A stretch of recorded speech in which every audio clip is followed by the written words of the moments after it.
Ladies and gentlemen, welcome to Gashi's Kamantu, the tallest man in Black Africa. Nairobi has so many synonyms. Mara utasikia ikiitwa Shamba la Mawe, Kanairo, maneno mengi, jiji na maneno mengine, na wengine pia you have heard of people saying that Nairobi ina wenyewe. And if you ask one Johnson Sakaja, for now, he truly knows that Nairobi ina wenyewe. But have you ever bothered to ask what it means when people say Nairobi ina wenyewe? Umewahi kujiuliza swali hilo huwa wanamaanisha nini? Kwa sababu si mara moja ambapo unasikia watu wakisema Nairobi ina wenyewe. Na mara nyingi unatokea wakati ambapo kuna sintofahamu, when this disagreement, when there is something that is in dispute.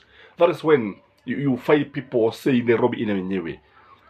And I want us to look in this video what Kenyans mean when they say Nairobi ina wenyewe. Na mara nyingi utasikia ni watu wa jiji ambao watakuwa wakisema watakuwa wakitumia msemo huu. And today I also want us to look who are these owners. Hao wenyewe ndio nani? Because Johnson Sakaja is now realizing that for sure Nairobi ina wenyewe. And that is why I firmly say that in this video, can proceed that Johnson Sakaja may not finish his 5 years term. This governor will go. This governor will be impeached. When you heard Rigathi Gachagua saying that he has to be consulted, it is not Gachagua was talking. It is this wenyewe ambao walikuwa naongea. And Gachagua is just a mouthpiece of these people. So who are these people? So if you are joining this channel for the first time, hit the red button and maybe the notification bell so that anytime we upload a video, YouTube will notify you. Hawa wenyewe ni akina nani? The first group of people ambao ni wenyewe ni the Kiambu Mafia and their descendants. For those of you who remember during Kenyatta Serra, most of us were not there. For those of you who can remember, who can study the history of Kenya in the politics, you realize that wakati wa Kenyatta 1, kulikuwa na Kiambu Mafia. Hawa ni watu ambao walikuwa matajiri wakubwa sana. Hawa watu ndio ambao walikuwa wanataka Moi asichukue hatamu za uongozi. And Moi had a hell of time to inherit the founding father of the nation when he died, when he hit the bucket. Kwa hivyo ilikuwa ni vigumu sana. So kwa watu hawa ndio ambao wanatawala Nairobi. And they are very rich. Let me tell you. They are very extremely rich. And money is not the problem to them. The problem is how to spend this money. And most of them comes from Kiambu County. And I've said they are also, majority of them are remnants of the Kiambu Mafia. The other group of people who ambao wanaelezwa kama Nairobi ndio wenyewe wenye Nairobi. This is the business community. Now when you talk about the business community, you are talking about people like Jimna Baru, James Mwangi, Moga, the late Githogori, and so many others. These people have an association called Nairobi Nairobi Business Owners Association. And they are also extremely rich. And these people, ukiangalia utaona kwamba they own most of the buildings in Nairobi. They own most of the business in Nairobi. They control Nairobi. They determine everything in Nairobi.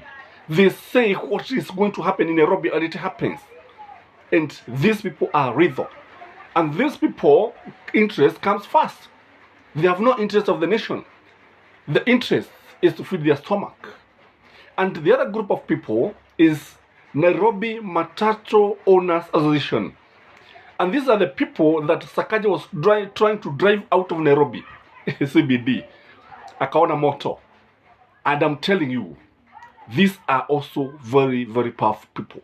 They own most of the matatus that you see in Nairobi. Sonko was one of them, you remember? And because before he became a member of parliament in Nairobi, he was a matatu operator. I don't know whether he's still a matatu operator. Remember people like George Though, the late George Though. was also a matatu operator. So these guys are also very, very powerful. They are very, very influential, and they determine which bus plies which route, which company is going to be allowed to apply in Nairobi. So you can imagine the guys who are controlling Nairobi transport system, and the City Hall has no control. If you have always thought that City Hall control the transport system in Nairobi, it is not the case. It is these guys, money. They travel with the money in the bonnet of their cars, in the boots of their cars, everywhere. It is money. The other kind of people that owns Nairobi are traderpreneurs, and there are also many with connections with who is who in Nairobi. And these people also have a lot of money and have a lot of influence. And these are the people who controls Nairobi. These are the people who says what is going to happen in Nairobi. These are the people whom the governor cannot dare to touch. And if you want to know that Sakaja's problem started when he touched the bar owners in Nairobi, in the estates, talking about nightclubs. And today, I think he's somehow retreating. I was almost laughing when he said that he was missing Uhuru Muigai Kenyatta. That is a polite way of saying that he prefer Uhuru Muigai Kenyatta to William Samoei Ruto. And again, when he touched these people, that is when hell broke loose.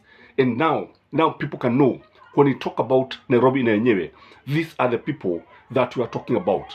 There is also a group of people who are actually the hoi polloi, that is, they are poor. Mostly, you find them in Grogon and Gikoba. These are also very, very influential. They own small businesses. They are just there, but they don't control most of the things in Nairobi. But they have a big say. And if you don't have the support of the people in Grogon, if you don't have the support of the people in Gikoba, you're not likely to make it politically. And that is why you see, if you remember, there was a time William Samoei Ruto and Sakaja, they had to walk all the way to Grogon, all the way to Gikoba, because they know that these people are very, very influential. There is also the people in diaspora. This is a small group of number. It's just a small. And they went there during Kenyatta's time and Moi's time and Kibaki's time and even Uhuru's time. So they own businesses outside the country. They own businesses in other major towns. And they determine the politics of Nairobi. So what influence do they have? Or what do people say? What do people mean when they say that Nairobi has its owners? And doing or do. The first thing is that they control Nairobi politics. They decide who is going to become the governor, who will be elected where, and so on and so forth. And for now, Tim Wanyonyi has have a lot of following from these people. These people support Tim Wanyonyi. I don't know why, but majority of them have a soft spot for Tim Wanyonyi. Again, the appointments, even in State House, most of these guys are consulted. Most of these guys determine who is going to be appointed where. They determine who will be in the cabinet, especially from the Magema nation, especially from Nairobi, or the Kenya in general. They also even determine who will be the county commissioner. They determine everything that happens in Nairobi. And they are riddle. I'm saying these guys are after their own interests. They don't have any interests of the nation. And when I say that these guys are going to impeach Sakaja, believe me, because that is what will happen. In the fullness of time, Sakaja will realize that Nairobi has its owners. And unless Baba decides to save Sakaja, Sakaja will not complete his term. And again, they can also influence Baba, by the way, if you don't know. Sometimes some of these guys are very close friends of Baba. People like Mwagi of Equity, people like Mashari of Royal Media. They are very close friends of Raila Amolo Odinga. So they can tell Baba not to support Sakaja. And it happens. It will happen. So what is that I'm sure Baba is talking to them and Sakaja is talking to them. That is why you realize that Sakaja is now softening. Sakaja now seems to be giving in because he has realized Nairobi has its owners. I don't know where you come from, but which town do you come from? Who are the owners? Nairobi, Shamba, Mawe. This is Sakaja the Towards Man Black Africa. Continue enjoying your Christmas. Till next time, bye-bye.